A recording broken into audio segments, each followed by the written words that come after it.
I want to know how to know baby gender by heart rate. That's a modern old wives' tale. It is modern, because they use the sonogram or some other tech to measure the baby's heart rate.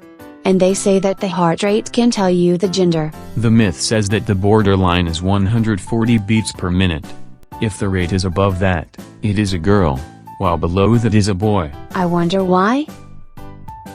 About the same as a ring swinging one way is a boy and the other is a girl. Someone says it read this way and the kid came out that way, so X must mean Y. They do check the kid's gender via sonogram. True, but they can't tell whether the baby is a boy or girl until they can see them more clearly around 20 weeks. That's the hot dog sign or bun sign.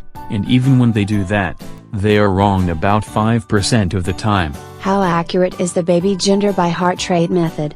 The same as any other old wives' tale, 50-50. I don't see why such a definitive measure is so uncertain unless the baby's heart rate is around 140.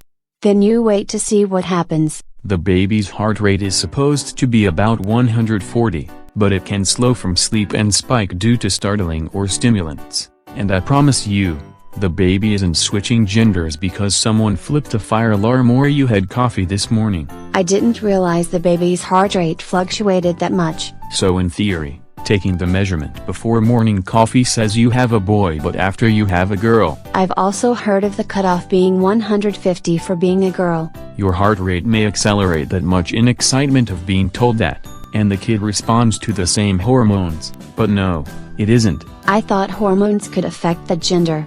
High stress hormones do make you more likely to have a girl, as does being vegetarian. I'm only vegetarian now because the smell of meat makes me sick.